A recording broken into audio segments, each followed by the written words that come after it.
Welcome to our Chapter 5 lecture over the rules of debate as well as stock issues and a little bit on speaker duties.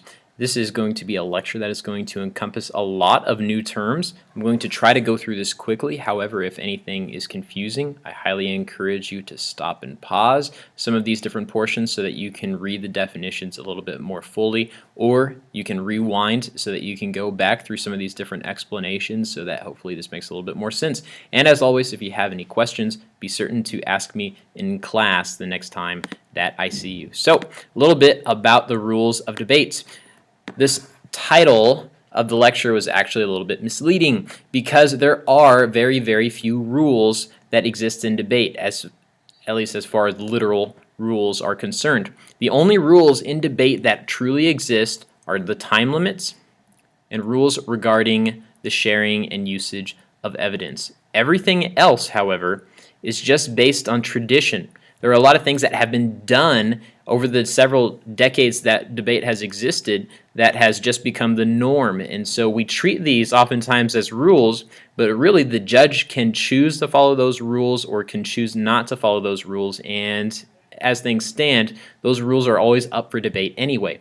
Imagine a game of football where someone steps out of bounds and then we actually decide whether or not they're out of bounds by stopping and debating what is the meaning of out of bounds and do they actually qualify for being out of bounds. So think of this more as being in a courtroom and having to argue whether or not someone actually and truly broke the law when in fact they may have done something that was very similar to breaking the law but didn't actually fall under that category. So everything is basically just tradition. We're going to go in to several of those different traditions later on in some of these other presentations. So this would be an excellent point to pause this video so that you can take down some of the different speaker orders and duties. This is in one slide an entire debate round. And a debate round will normally last over an hour, usually about an hour and 15 minutes if everyone is filling up their speaker time, and that provides them another 15 minutes to actually make it to the next room where they are going to be debating in. The first speech is the 1AC. 1AC stands for First Affirmative Constructive Speech, and all of the constructive speeches last 8 minutes long.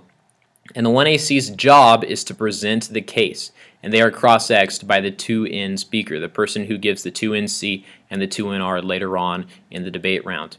The 1AC is followed up by the 1NC. This is the first negative constructive speech, and again, that is an 8-minute long speech. The 1NC will argue off-case arguments and begin arguing the plan. They are cross-exed by the 1AC. So as soon as the 1AC sits down, the 1NC is going to give their speech and they get back up again so that they can cross-ex the 1NC. This is followed by the 2AC, who ends up rebuilding the case and has to answer all of the arguments that were made by the 1NC. They are going to be cross-exed by the 1NC. The 2NC is the beginning of what we call the negative block. If you'll notice, earlier on we had the affirmative team spoke, followed by the negative team, followed by the affirmative team, followed by the negative team, and the next speech is going to be the negative team again. So there are 13 minutes here built into the entire debate round where you are hearing nothing but negative arguments. Now the affirmative team gets those minutes back eventually because they are going to be the last team to speak within the debate round. So the affirmative team gets an advantage. They get to be the first and last people that are heard in the debate round, but the negative team does have one key advantage, and that's the negative block. And you can do a lot with the negative block, and we'll get into that a little bit later. So the 2NC will attack the plan itself. They are cross-exed by the 2A, and that is followed by the 1NR. And the 1NR is the first negative rebuttal. Once we get into the R's, remember we are into the rebuttal speeches portion of the debate round. Rebuttals are arguments where you are explaining previous arguments that were built earlier. Whenever you have a constructive speech, you are constructing or building the arguments that are going to be the most effective in the debate round.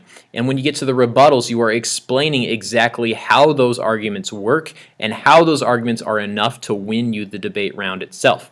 So the 1NR is the first rebuttal speech where they are rebuilding the off-case arguments. They're explaining why their arguments still stand and why the opposing team's arguments do not apply. That is followed by the 1AR, and the 1AR has a very difficult job. They have a pre-prepared speech at the beginning of the debate round by getting to do the 1AC. However, by doing the 1AR, they are having to answer 13 minutes worth of speeches that were made by the negative team. So it's a difficult job to do, but they have to answer all of the negative block. So they have 5 minutes to answer 13 minutes worth of arguments that were just made. That is followed by the 2NR, the last negative speech, which is the second negative rebuttal, and they summarize why the negative team has won, which is followed by the 2AR, who summarizes why the AF team wins. And something to keep in mind is that each cross-examination period lasts 3 minutes long, and that only applies to the constructive speeches. You do not have cross-ex during the rebuttals.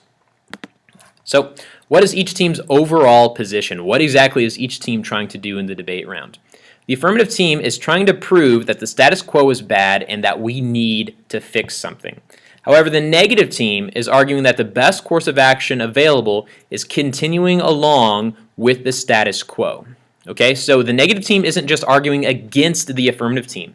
They are arguing in favor of something. They are arguing in favor of whatever it is that we are doing right now.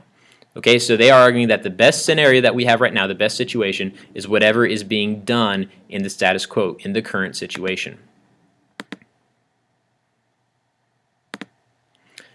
So that brings up winning. How exactly do you win? Well, you have to persuade your judge. The judge ranks the 4 speakers in the round 1 through 4, and the team with the fewest ranks ends up winning, which makes sense. If you had the best speaker and the second best speaker on your team, then logically you were the best team in that round. However, if it's tied, and it can be tied at 5, then the judge has to decide who it is that wins. In order to win, these are the different possible ranking combinations that you can get. There are 4 different possibilities. You can get the 1 and the 2, the 1 and the 3, the 2 and the 3, or the 1 and the 4. You could get any of those and still win. However, if you get the 3 and the 4, or the 2 and the 4, it is impossible for you to win that debate round. The judge has to put you down as the loser in that round. So this is going to bring us to our different stock issues, and we're going to start off with harms, okay? Harms are arguments where the case establishes that serious harms or problems exist right now in the status quo, and they need to be addressed by doing the resolution. Again, the affirmative team is arguing that there is a problem in the status quo and that we need to fix it by doing the plan. Excuse me. That is followed up by inherency. Inherency is an argument where the case provides evidence that there is a law or prevailing attitude among U.S. policymakers which perpetuates the harm. Okay, so just like we had harms, that is the problem. Inherency is the cause of that problem. What is causing all of these problems to actually happen? And that is what we call the inherent barrier. And that's the thing preventing the plan from happening right now. Oftentimes, the team is going to come up and they're going to say, hey, we have this fantastic plan that's going to solve all of our problems. But if it's so great, why aren't we doing it right now?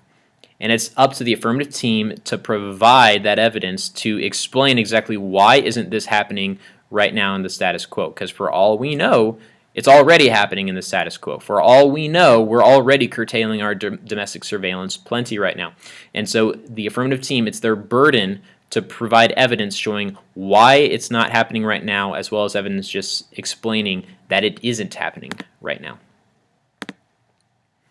So that brings us to topicality, and topicality is basically an argument that says that the plan does or does not do whatever the resolution says it should do. We have a resolution this year that says we have to be debating about domestic surveillance. If the affirmative team is not within that resolution, then that means that they are untopical. So that is an argument where you could debate and argue whether or not a team is actually falling within the resolution for this year.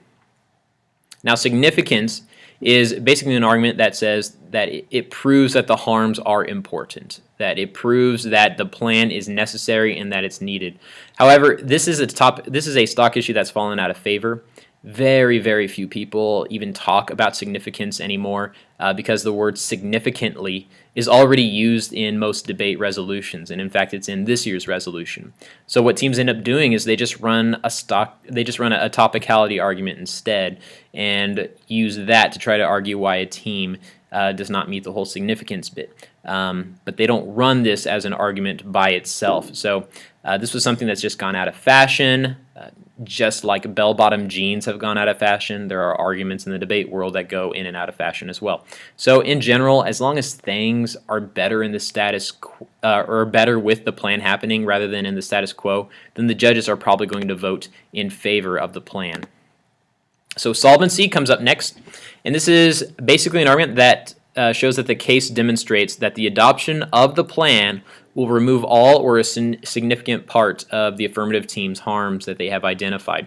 So you have to be just prepared to explain how exactly is your plan going to work, and you have to be able to prove that it is going to work in the first place. Okay, so there's a way that you can remember all of these different stock issues, and you just need to think of the word this, okay? THIS, topicality, harms, inherency, and solvency.